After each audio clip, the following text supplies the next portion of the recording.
Takes a Village, Making Kids Great People. This is the third event of the year for the University of Queensland's Global Leadership Series, put on for UQ alumni and friends. It's also the third of 3 events to sell out completely, so book early for the next one. I'm privileged to introduce the chair and moderator of tonight's panel. David de Vaus joined the University of Queensland in 2009 as the Executive Dean of the Faculty of Social and Behavioural Sciences. As a sociologist, Professor de Vaus has contributed extensively to research in family sociology. His research is focused on changing family forms in which children are raised, intergenerational relations, retirement transitions, and more recently on the factors contributing to the large number of people living alone. He is an author and has been active on a number of editorial boards. He has worked as a sociological consultant at local, state, and Commonwealth levels, and internationally with the World Health Organization. His contributions have been recognized by his appointment to a personal chair in 2004 and by his election to the Academy of Social Sciences Australia in 2006. May I welcome to the lectern David de Vaus.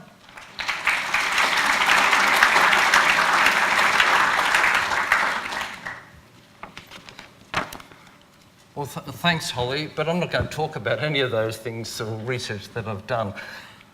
Can I begin this evening by acknowledging the traditional owners of the land on which we're meeting tonight and to pay my respects to their elders, both past and present. And I'd also like to thank everyone who's come here tonight. It's terrific to see such a large group join us for this evening's event. I hope that it'll be, in fact, not hope, I'm sure, it will be a stimulating discussion.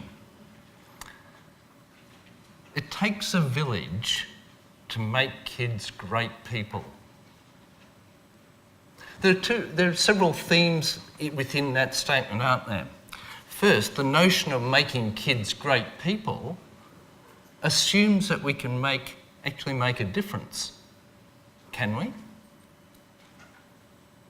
Second, the notion of it takes a village points to the question of if we can do something, who can and who should? Whose job is it? In recent years, we've seen enormous advances, haven't we, in medical science, in biology, in genetics, in neuropsychology, neurobiology, and so forth. And our understanding of the biological basis of behaviour has grown enormously. In fact, you hear in a lot of common popular discourse and conversations about how our behaviour and our personality is really an outworking of our biology, of our genetics. There's a lot of what I would call biological reductionism around these days. That is, that our behaviour and what we do and what we think even is a result of our biology, can be reduced to those causes. We are what our biology determines or dictates, according to that view. And if that's the case, then what does it mean about making kids great people? Well, on the one hand, it probably means we needn't bother, because there's nothing we can do about it. We're hardwired. Bright kids will be bright kids and perform well. Kids who aren't so talented will wither. It's a rather Darwinian approach to the world, but that's how it is. Tough luck, and the bright will survive. Those who have the talent will rise to the top.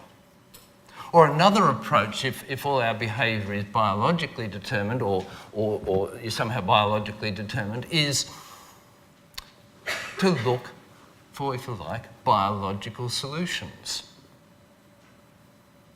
We tinker with the biology. We use medical solutions, medicines. We change diets, maybe even in the extreme, some form of selection.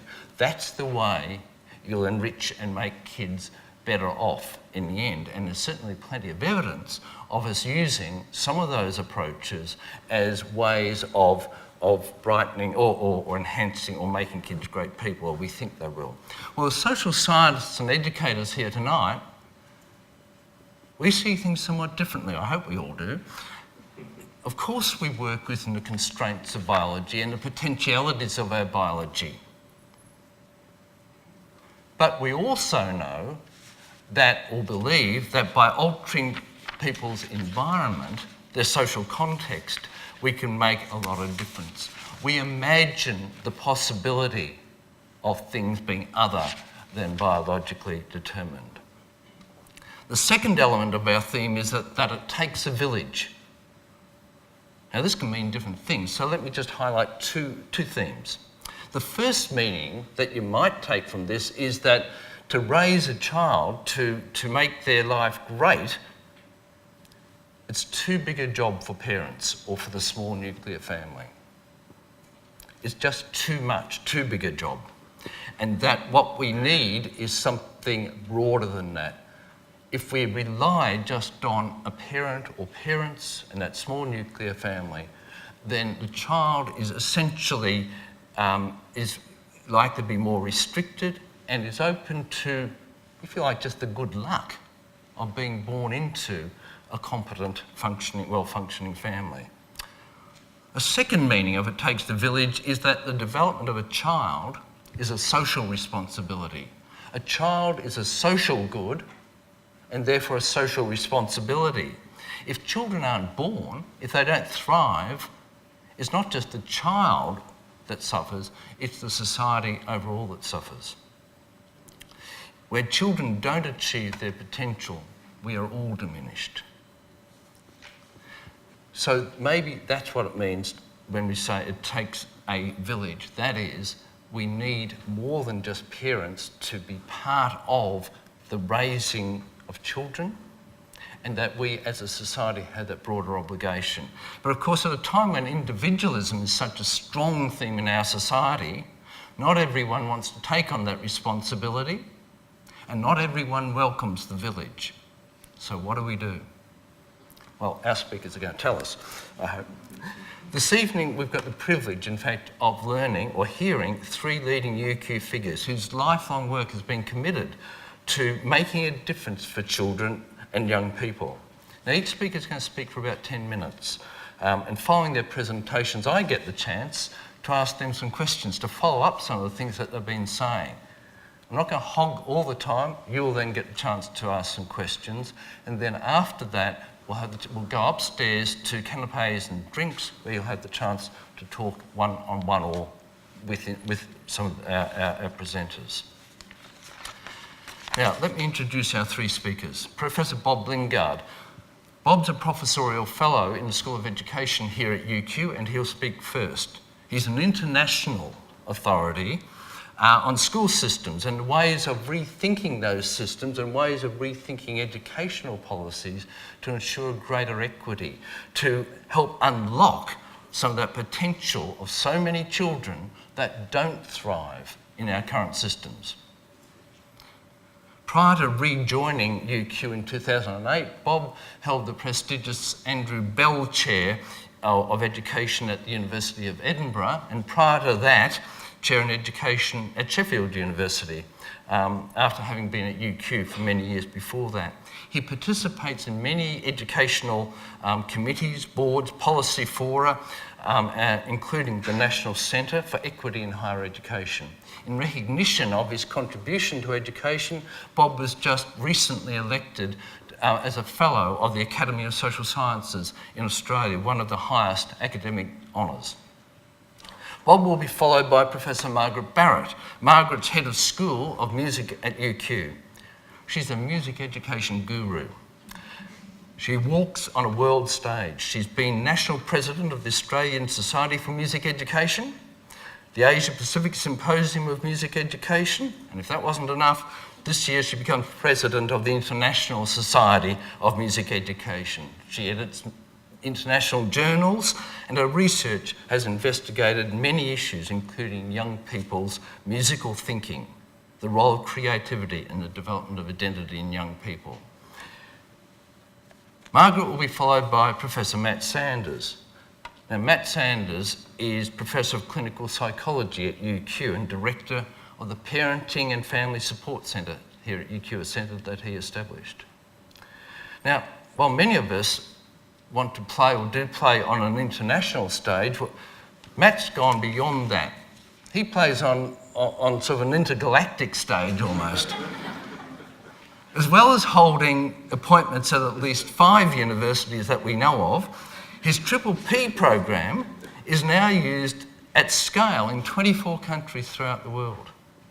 It's used by 62,000 practitioners and by over 7 million children. That's sort of intergalactic, isn't it? He's acknowledged as the world leader in population-based parenting and family interventions. And this leadership's been recognised by the award of Queenslander of the Year status to Matt in 2007 and by the award of the Australian Psychological Society's Distinguished Contribution to Psychology Award. So we've got 3 distinguished speakers here tonight to tell us how to do it. Bob.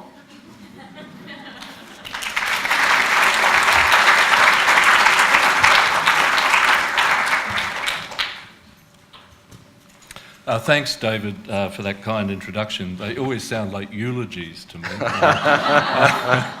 But there we are. As David said, I'm a sociologist of education, and C. Wright Mills described the sociological imagination as that which tries to understand what human beings do by looking at the individual, located in social structure, where one's located in the economy, the social class structure, gender, and looking at that through time. So I hope my perspective will complement, I don't know what the following 2 speakers are going to speak about, but I hope it complements, I imagine, Margaret's emphasis on creativity and Matt's on positive parenting.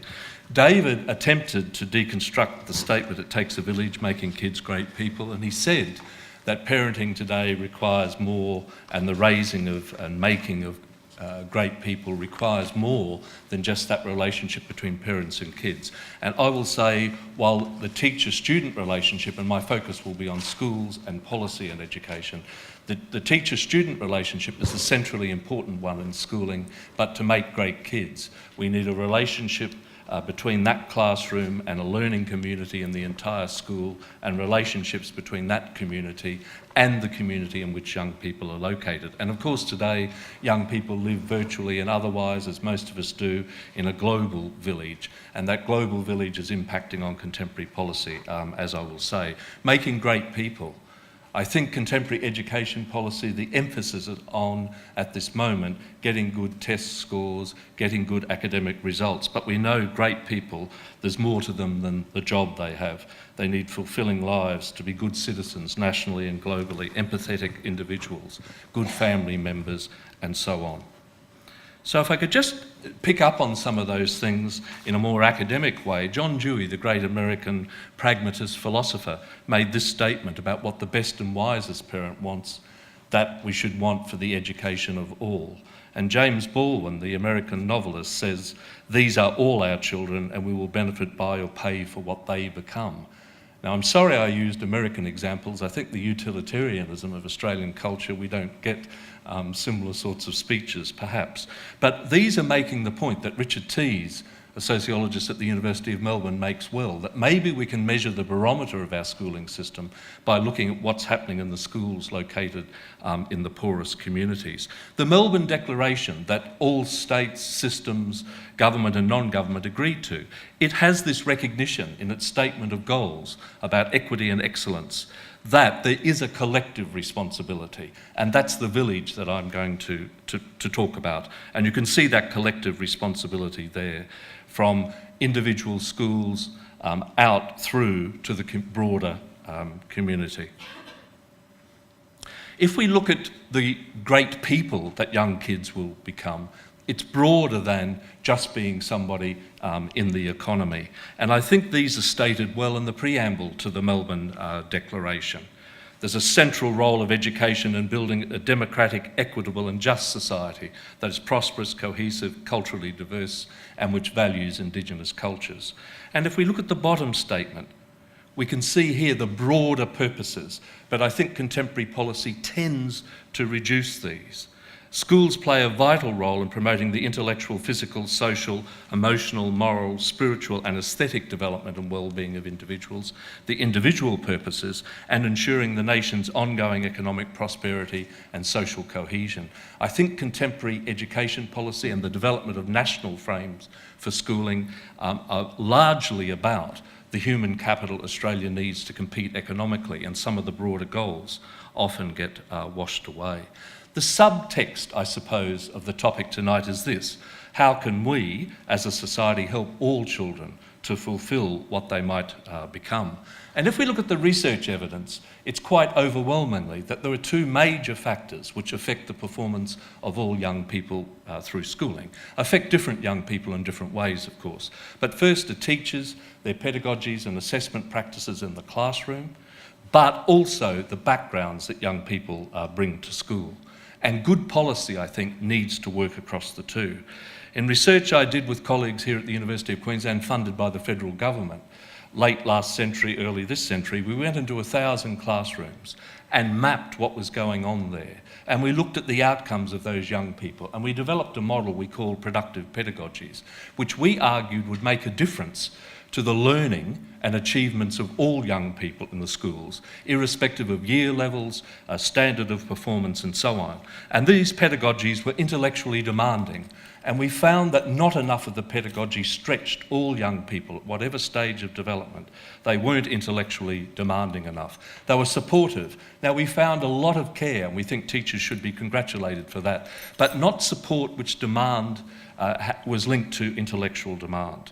Connectedness, the pedagogies which make a difference, link to the interests and biographies of young people and also to the world outside of school, and then the working with and valuing difference. That was a generic pedagogy that we developed. I think we do need more research looking at pedagogies linked to different stages of development and different subject domains. John Hattie, a colleague at the University of Melbourne, has written a book called Visible Learning, which is a meta-analysis of in-school factors which have the most impact on young people's learning. It is the biggest selling text in Routledge's history in education. And I think that's interesting. And he emphasises that the quality of the pedagogies, our productive pedagogies if you like, but also he emphasises feedback, asking of questions, the teacher giving immediate response to the student, work, immediate feedback. Some schools now, of course, are requiring quick turnaround of student reports and so on, student work and so on, for that quick feedback. And I suppose one of the things that NAPLAN, that you would all know about, that it doesn't do, the tests in May, the results come in September, October. But what's interesting to me about the second sets of factors, the factors outside of school which impact on student performance, is that despite the fact that he says factors like poverty, student background are significant, I think policymakers, politicians are using this book that it's only teachers that count. I accept that second bottom point there, that we must reduce the variability in the impact of teachers or raise the impact of all, but it is not only teachers. Teachers make the difference, but not all the difference. There are background factors that students bring to schools, and that's why the relationship between school, family and communities is so important. I mentioned funds of knowledge at the bottom here. There is American research by Gonzalez, Moll and others, which argues that schools in poor communities make the greatest impact when they recognise and work with the funds of knowledge that are located in the community. It's linked to the things that students bring to school, then scaffolding through to the dominant curriculum. If we come to background, socioeconomic background, social class, and the various experiences, different experiences that young people located in families with different economic and cultural wherewithal, that is a significant factor. As this statement from the New South Wales Priority Schools Program, which focuses in on developing and helping schools serving the most disadvantaged communities, that there is an unacceptable gap between the achievement status of those from low status socioeconomic families and those from higher groups. And that works through schooling, into university and so on, and across different sorts of courses. And of course, the OECD report, which came out in 2011, shows growing inequality in all the OECD countries, including Australia. And this paper by Atkinson and Lee shows that since the 80s, the top income share in Australia has grown rapidly and away from incomes of the rest of the population. And this wasn't occurring in the period from after the Second World War through till the 80s. And the evidence in terms of how that links to school performance is the greater the levels of inequality, while poverty has an impact on how young people might do in school, the greater the level of inequality in the society also has an independent impact. If we look at the global framing of contemporary policy, as we've gone to a globalised world, education and educational performance has almost become a surrogate measure for nations of how well the economy will compete globally. And the OECD and its Programme for International Student Assessment, Pisa, which was developed in the late 1990s, and now we've had it every 3 years from 2000. Currently, the 2012 Pisa has been conducted in about 100 nations around the world. And it measures reading scores for young people at the end of compulsory schooling, so literacy, it measures maths, numeracy, sometimes science, and problem solving.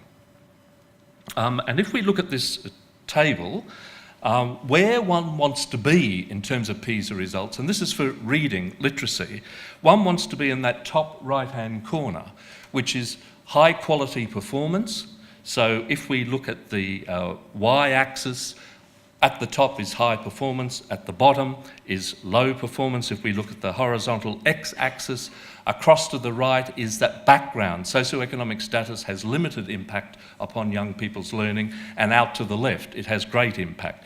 So Australia just gets in, as you would see, to that high quality, high equity, but it's there have been changes since 2007 in that performance, but it's nations like Finland and more recently you can see here Shanghai, China. And we can see that there are systems which have high quality and high equity. And I would argue that that's the goal we should be going towards in terms of our policy framings. This is just looking at 2006 maths and looking at the top performing kids. And we can see that 29% of them come from the highest quartile of SES background and 6% from the lowest. And if we look at those performing at the bottom level, we can see the reverse is true. This is a table looking at reading literacy from 2000 to 2009 and looking at the top category of performance. And this is one politicians are concerned about, the quality one, that the percentage of young Australians performing at the top has declined over those 9 years. This is Australia, I think could be called high-ish quality and mid-range equity, but there's a decline. We're outperformed by Finland and those nations in China. And at the bottom, I have some of that decline. So the quality is, as measured by PISA, isn't there the way it was, and there also is the strong link to socioeconomic background. And this is a statement from the Prime Minister on the 24th of January. Australia is at risk of losing the education race with its Asian competitors, warning it could become the runt of the litter unless there was sustained reform. And the next statement is the important one. We need to have quality and equity, high quality, high equity. We don't seem to be extending as far as we can the kids at the top, and we found that in that Queensland pedagogical study, and we have a pool of kids who don't meet the standards, and that's highly correlated with disadvantaged kids from poorer households. So our goal needs to be a quality system and an equitable system. And this is just a statement that I've made already from that book that many of you perhaps have read, The Spirit Level, which actually shows more equal societies have better measures on a whole range, better outcomes on a whole range of social policy domains, including in schooling.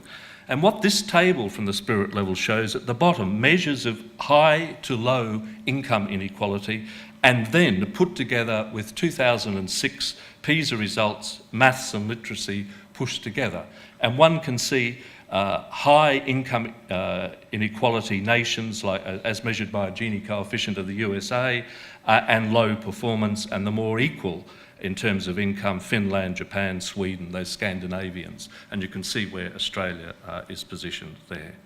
So in this context, nations have attempted to reform their systems because of the argument that the human capital developed through schooling systems and a push for quality and equity is central to the future of the nation.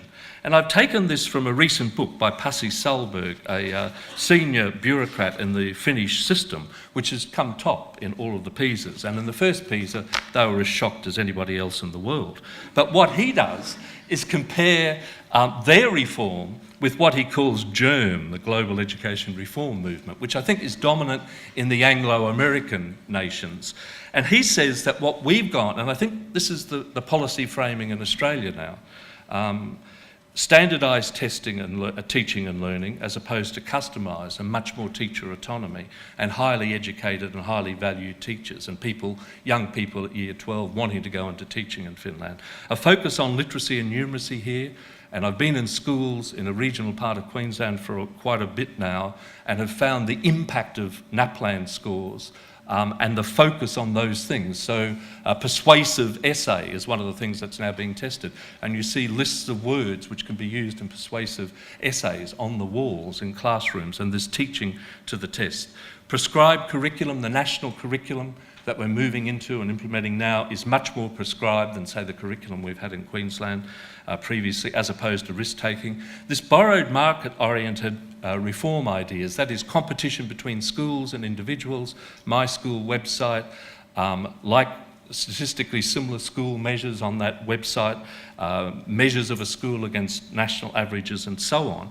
That notion that that competition will drive up results, whereas the Finnish system is very different in that respect, learning from the past and owning innovation. And what we've got is a sort of form of hyper-accountability, test-based accountability and control, against a system which really trusts teachers and doesn't have any national and standardised testing, which then doesn't have the impact upon the curriculum and so on. So some of those broader things, great people and what that entails, the goals of schooling, even within our own Melbourne Declaration. I think some of the contemporary policy developments and all of the time I'm spending in schools now on a couple of research projects shows that the NAPLAN focus, and particularly in primary schools, and particularly in Queensland, because of the poor 2008 NAPLAN results, is perhaps reducing where we really need to go, recognising it takes a village, but making kids great people, we need the broader focus. So how should we as a society help our children to best fulfil their potential? I think I've touched on some of these things. It's outstanding teaching, and we know it's the teacher of all school factors and the nature of the pedagogy that makes the difference. But we need to enhance whole school effect. We need to enhance whole school effect by creating teacher learning communities. So schools are places where teachers and their students learn. And in schools in poor communities, there needs to be a tapping into the funds of knowledge in the community, because in better off communities, there tends to be more alignment between the cultures and assumptions and experiences of those families and the school. But Sahlberg, the Finnish educator that I mentioned, in his book, Finnish Lessons, What Can the World Learn from Educational Change in Finland, says this, and I'll leave you with this question. It has become clear everywhere that the schools we have today will not be able to provide opportunities to learn what is necessary in the future. And I think our national agenda and that sort of hyper-accountability, what he calls GERM, is making it less so. The demand for better quality teaching and learning and more equitable and efficient education is universal. Indeed, educational systems are facing a twin challenge: how to change schools so that students may learn new types of knowledge and skills required in an unpredictably changing knowledge world, and how to make the new learning possible for all young people, regardless of their socioeconomic conditions. The quality and equity, but also going into an unknown future. What is the imagined Australia that schools are preparing young people for, the imagined workplace, and so on? And just by way of some levity, I always like loony cartoons, and I think this one picks up on some of the things I was talking about, that we've got to do the best things in terms of teacher-pupil relationships. That has to be located within a school community, linked to the school's communities, and indeed linked out to global sets of aspirations. Thank you very much.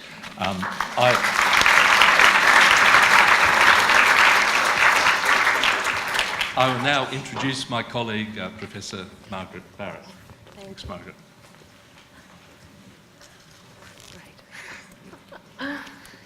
Thank you. Well, I want to start with the contention that it takes a village, and I want to persuade you that music engagement plays a fundamental role in making kids great people. So from the very early months of life in the womb, we know that there is a human propensity to respond and engage with music. Not only do infants respond to music in the womb, as evidenced in the ballets that occur within the womb as they listen to music experience, but we know that children or infants up to the age of 6 months after birth actually retain the memory of some music that have only been heard previously in the womb. So there's more going on than just the immediate response to sound within the womb. So music's there right from the very beginning, unless of course there's some sort of congenital problem within that. And we also know that music is often there at the most traumatic times of life and right at the very end. So for example, for many who suffer from Alzheimer's, whilst much else of their memory has gone, the songs and music that are part of their early lives stays with them.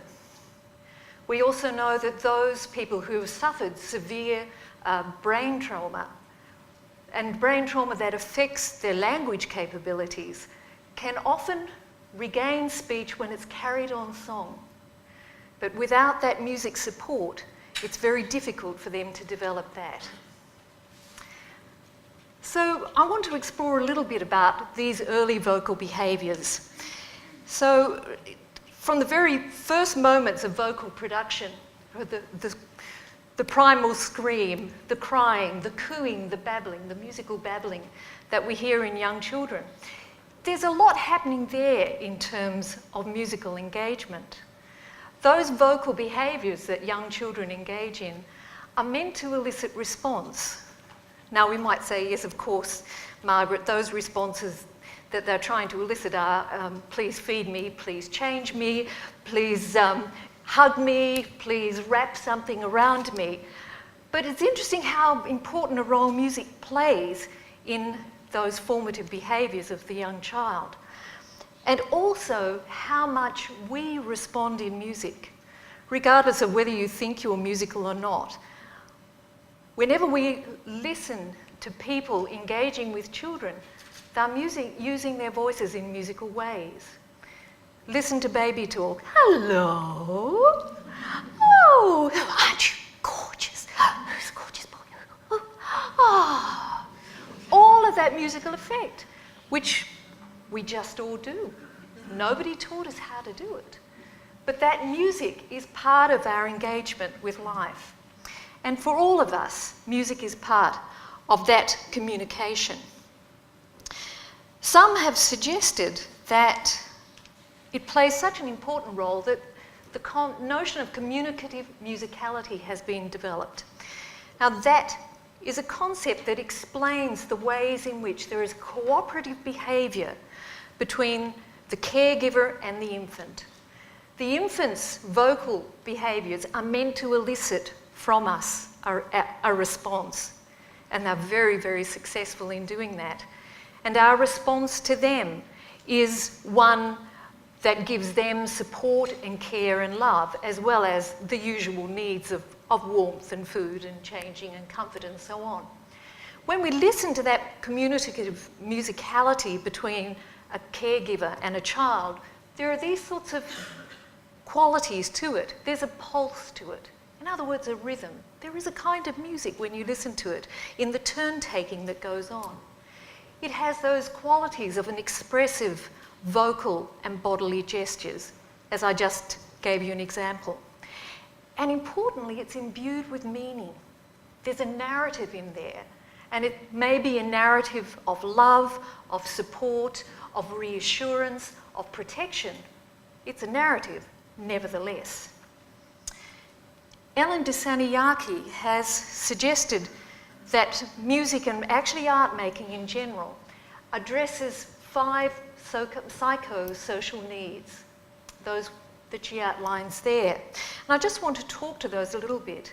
So mutuality, That is the capacity to establish a joint need for communication, where infants actively elicit from us a response, and we respond to that because we love what we get back from those infants. It's a mutual engagement, not a one-way street.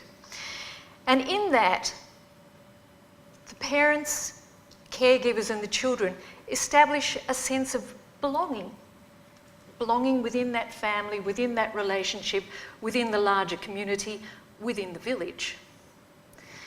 We also see that the children in those processes establish meaning, they find and make meaning through their engagement, and they're also developing competence and elaboration. And I've been particularly interested in this latter component of the ways in which children take up, young children, those initial mutual communications into a more individual and personalised and independent communication.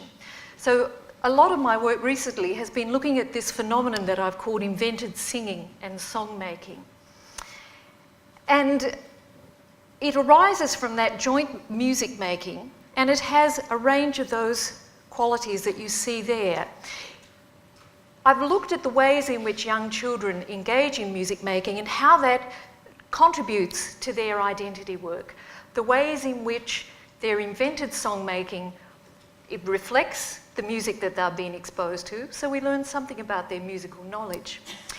But it also presents the child's view of the world and gives us some insights into the ways in which they're engaging with the world and what the world means to them.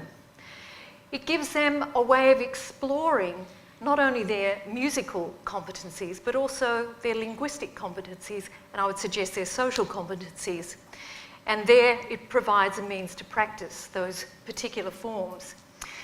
To give you an example, let me introduce you to one person one young person who was in a study that was a longitudinal study of the invented song making of young children. We worked with families who had children from roughly around about 18 months of age. And we gave the families a video camera and asked them to document the ways in which their children made music in everyday life. We didn't stipulate what it had to be, and it could be as much or as little as the parents and caregivers saw as occurring within their lives. We also interviewed them. We also watched the children if they were in part of a childcare centre and looked at the sort of play that occurred there. Jay, whom you'll meet shortly, was just under 3 years of age when this video diary was collected by his mother. And he had been in the study for just a little bit of time. You'll see how he invents a song. Contained $28 million of funds that were clearly had been somehow stolen from the Chilean state.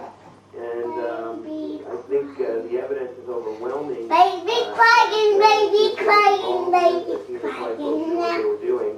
Baby crying, baby crying, baby crying now. Baby crying, baby crying, baby now. Baby crying, baby crying, baby crying now. Baby crying, baby crying, baby crying. Baby crying, the baby crying. Oh, the baby crying. Oh, the baby crying. Oh, the baby crying. The baby crying. The baby crying. The baby crying. And the baby crying, the baby crying, there's a baby crying, there's a baby crying, there's a baby crying now. And now listening well can be a pleasure too.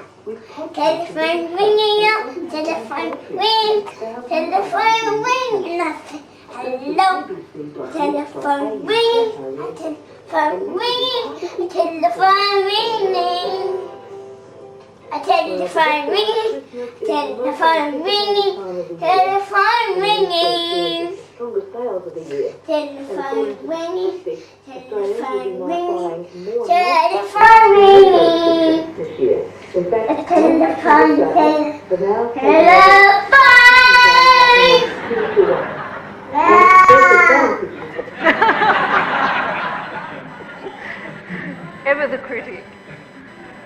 What did we just see and hear there?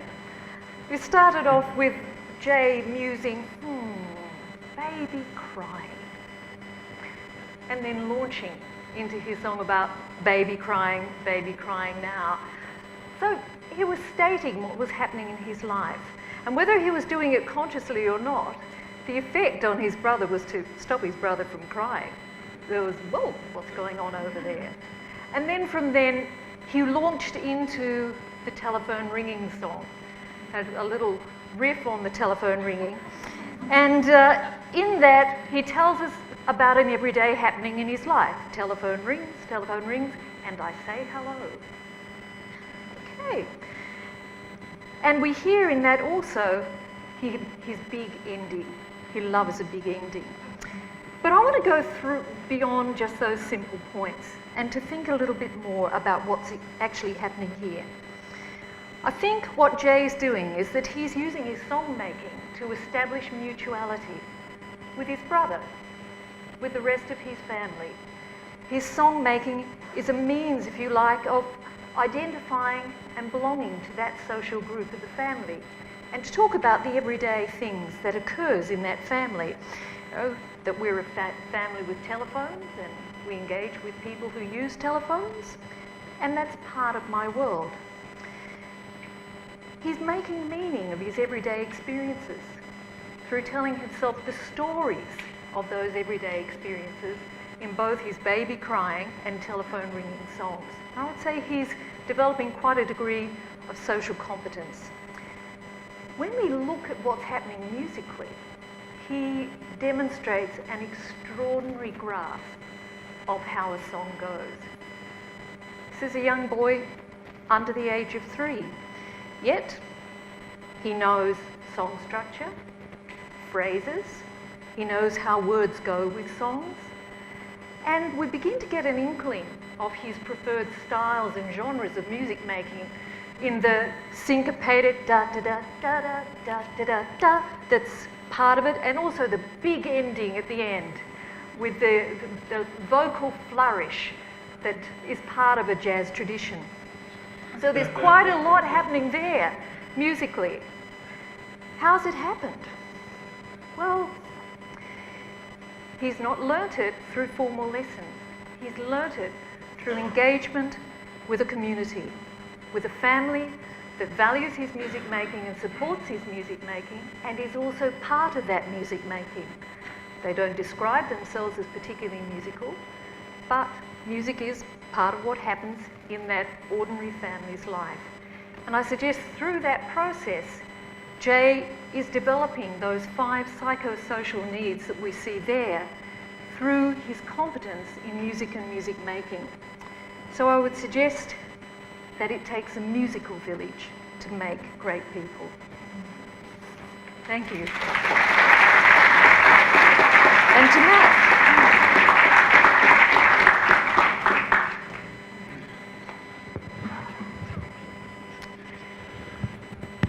Thank you, Margaret. The argument I'm going to make is to make great kids, we need to create a village that supports the parenting of our children well. Why do we need to do this? This is why.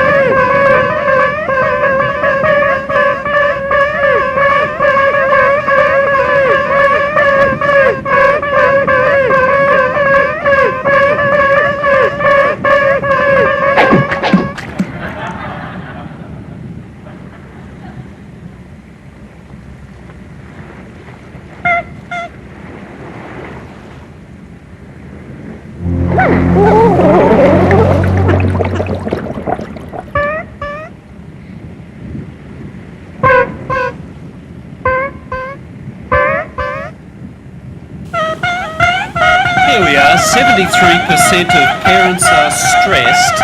This is a condom ad, and it's saying if you want a stress-free life, don't go there. In a world where children are demonised, and there are messages in our village that are quick to point the blame both at children and their parents, where parents are blamed, shamed and threatened, it is little wonder that parents at times get desperate. how about this posting on the internet on a parenting site? Dear all, most parents these days think it's wrong to spank children, so I've tried other methods to control my kids when they're having one of those moments. One that I've found effective for me is to just take the child for a ride in the car and talk and sing. They usually calm down and stop misbehaving after our car ride together. I've included a photo of one of my sessions with my son in case you'd like to try the technique. There we go. And a little variant of timeout that I'm sure would never be put to the acid test. The need to make effective parenting programs more widely available is now strongly supported.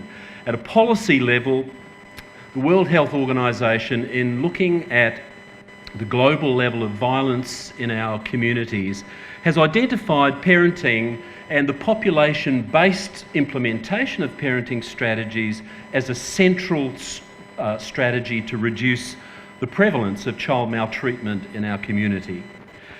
When you think about the pervasive influence of parenting on many different aspects of children's development, it is no surprise that the strengthening of the way in which our parents raise their children is considered to be so important.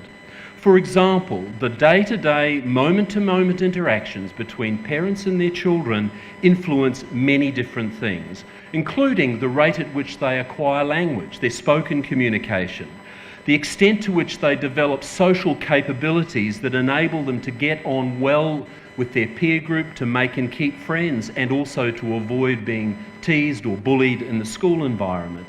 The way in which parents respond to their children being victims of bullying has been shown to influence independently reported teacher rates of children being bullied at school.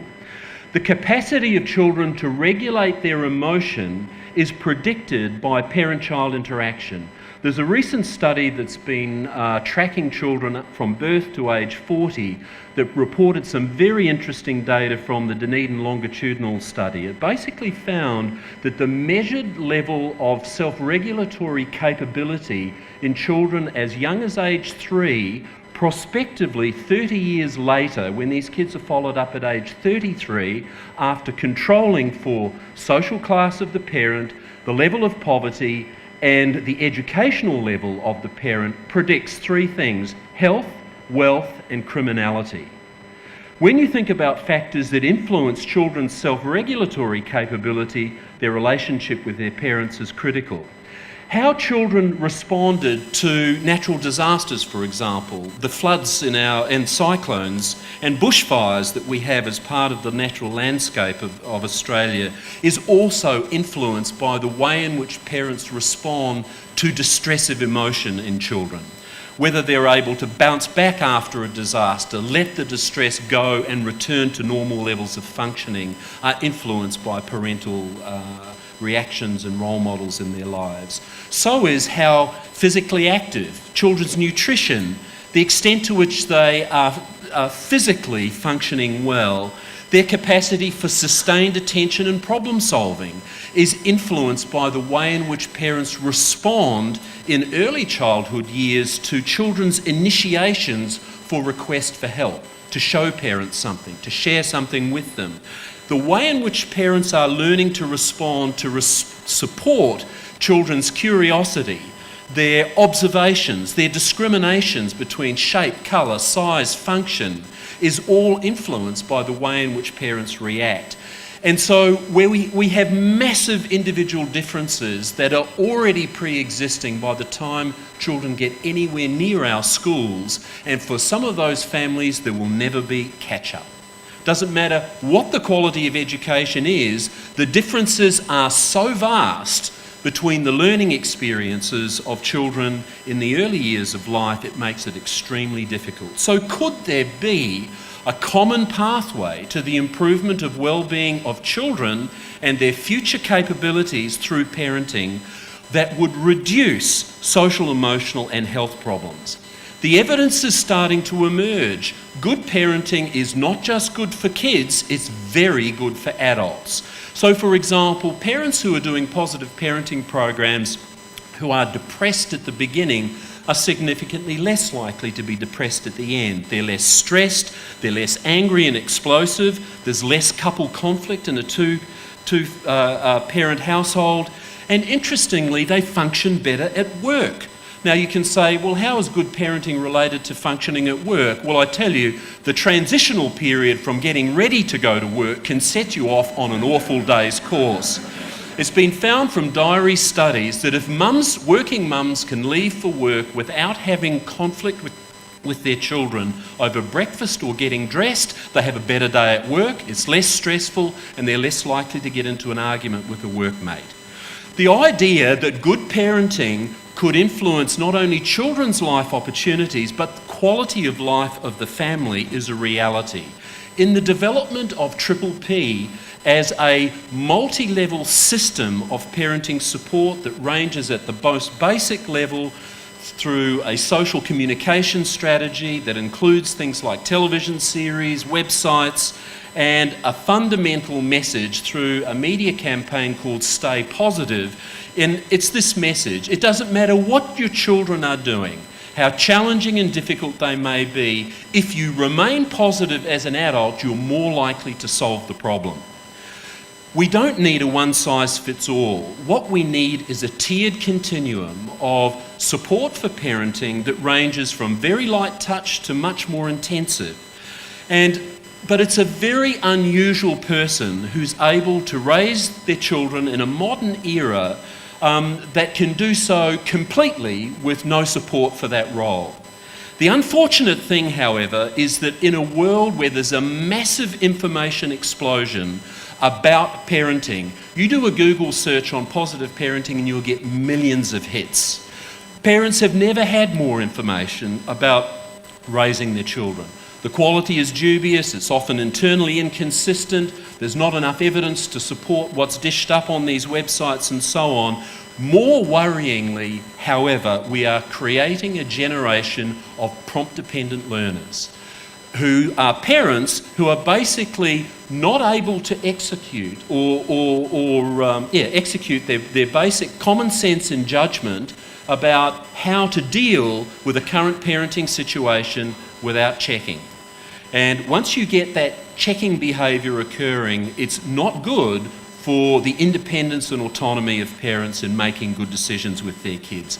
The 5 key principles of positive parenting we focus on: a safe, engaging, interesting environment where there's plenty of age-appropriate things for kids to do, a positive learning environment that's a world of encouragement rather than put down and criticism, a world where there's consistent limits and boundaries that enable children to learn to regulate emotion and develop self-control, in a world where parents have reasonable expectations of kids and of themselves. If a parent is also looking after themselves, their need for intimacy, support, privacy and a break, they're much better able to be nurturing, consistent, positive and optimistic with their children. So it's the goal of building parents' self-regulatory capability, that sense of can-do as a parent, that becomes fundamental to creating parents who are not prompt-dependent learners. It means focusing on the skills of personal change, goal setting, reflecting on how you're doing relative to where you want to be. It's not about prescriptively following a manual. It's not about prescriptively following some expert's parenting advice. It's building that sense of personal capability, a belief in your ability to handle the tasks of parenthood, to attribute change to your own effort rather than luck, good fortune, bad genes, good genes, the weather, your child turning 5, etc. And the goal is independence, so that what we're aiming to create are a group of young people entering the parenting role who are able to continue to make good judgments about how they're going to deal with the current circumstances that they have with their kids, and to continue to be like that throughout their life. Parenting is a lifelong commitment to the well-being of someone else. As my dad said years ago, 45, it's a difficult age, you know, and he was talking about my sister. She's now 65 and nothing's changed. So when you start to think about population level change, Let's apply the principles and strategies we know are effective in producing change on a large scale. Less than 10% of parents in Queensland do a parenting program. It's not socially normative. We need to significantly increase the percentage of parents who complete or participate in parenting programs that actually work.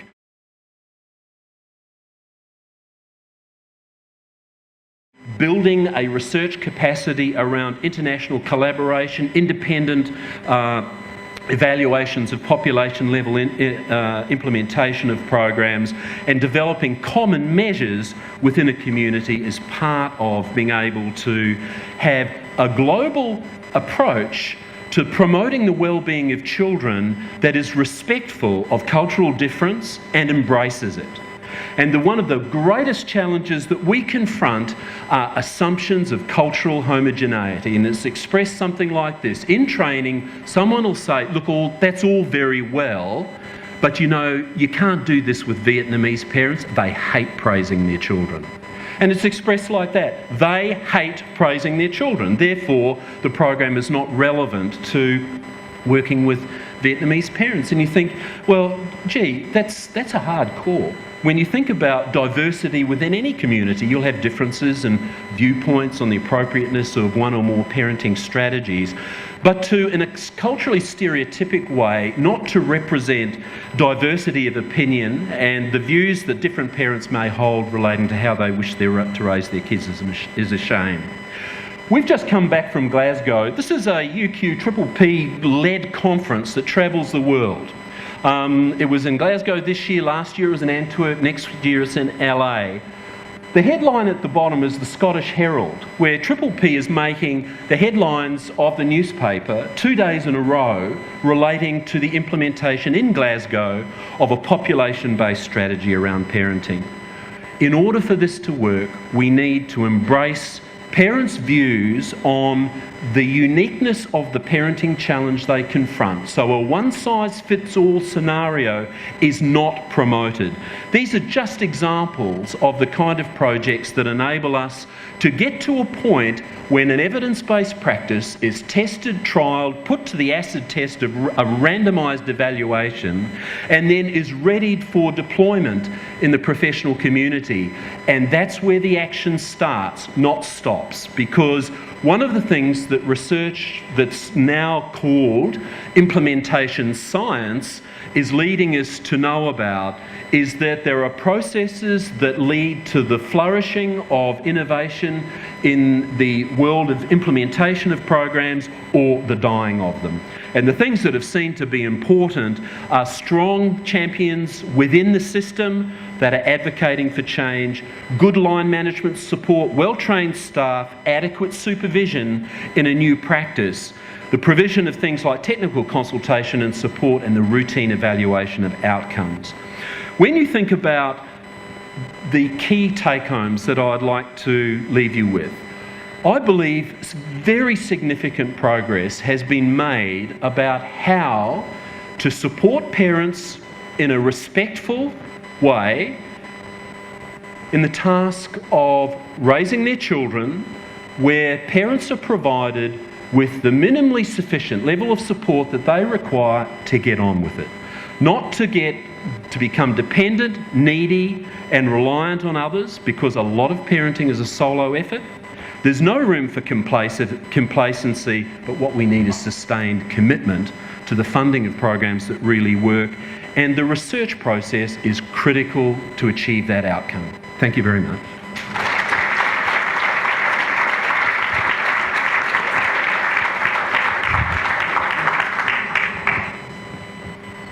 I'd like to invite up to the front here to our bar stools, Matt, Margaret and Bob.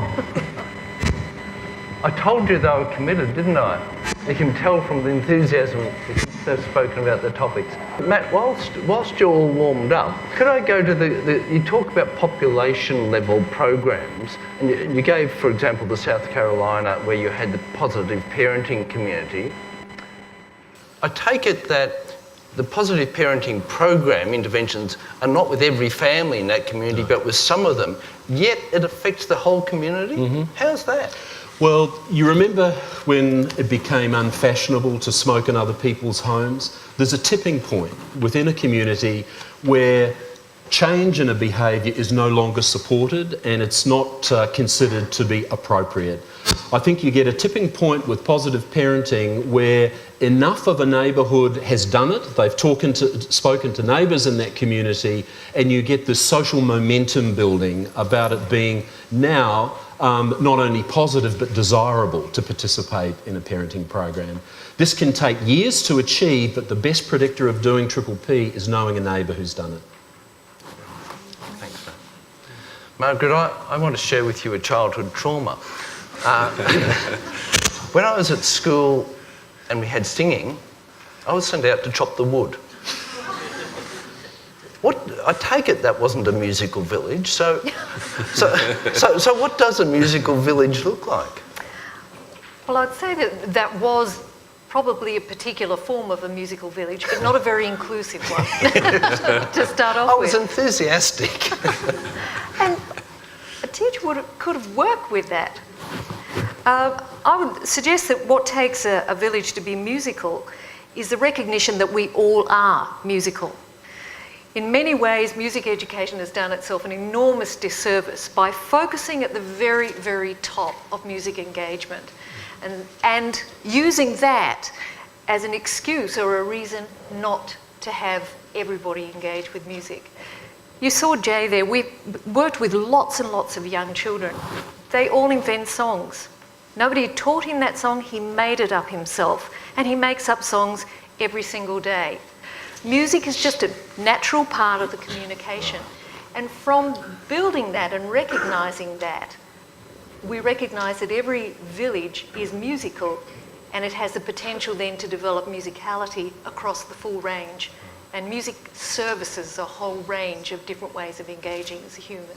Bob, just one last question from me. One of the points I took you to be making is that in our education system there's a big cleavage, if you like, in terms of social class, that those from lower social class don't do as well in our education system, and that as a result both our society suffers and those kids are not getting the opportunities and so forth, that, or realising their potential.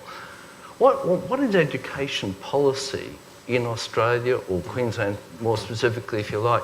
What's it doing about that? Is it just fundamentally accepting that? Because what I hear from some of the things you're saying is that Pisa and the other things are sort of rewarding behaviours that actually reinforce the system that we've got, rather than doing something about those who aren't succeeding. I think there's so much research, David, confirming the point you made about background. I mean, it's a probability, of course. Yep. We know that. It's not every person from that background. Of course. But it's less likely if you're from a poor family that you'll make it to the University of Queensland than if you're from a better off family. Now, in contemporary Australia, there's a very good national partnership called the National Partnership Low Socioeconomic Status Community Schools, which puts extra money, and it's really redistributive money, $800 per student for 3 years and on a performance base for 4 years. So if you've got 1,000 kids in your school, these schools in poor communities are getting $800,000 extra each year. Now, I think that's very good, and the schools I'm doing research in at this moment in Bundaberg are schools which are getting that money. And I'm interested in looking what they're doing with that money. My criticism of the policy would be that the measure of success of the program is a 4-year strategy the school sets with policymakers about improved NAPLAN schools. And I think that means that all of that money, which could be used in multiple sort of ways, is being used. Now, I don't want to be negative about all of it. There's some great things happening under it. One school I've been in recently has actually appointed a community officer, and the school's trying to work with families more closely and the community more closely. But most of them have individual tutors for kids and are trying to put up test scores. And I think there's better ways to do that. And indeed, I think the best research from around the world shows that the sorts of pedagogies that have some of those characteristics of productive pedagogies I talked about, that are intellectually demanding but are supportive at the same time, and in those poor communities work with funds of knowledge. And this is work we're about to do now in a regional part of Queensland, one regional city where every government school there is receiving this money. We're looking at what those schools are doing differently in working with their communities, and we're going to help them to work with their communities and get young people to research their communities and try to develop literacies and what have you in and around those sorts of things. So I think there's a recognition, but I think in many ways the outcomes of the policies that recognise it perhaps don't allow the sorts of achievements that I'd want to see anyway. Okay, thanks, Bob. There will be the opportunity to perhaps follow up on some of the conversation that's already commenced. But on behalf of everyone here, I'd like to thank Matthew, Matt, Margaret and Bob for their thoughts and presentations tonight.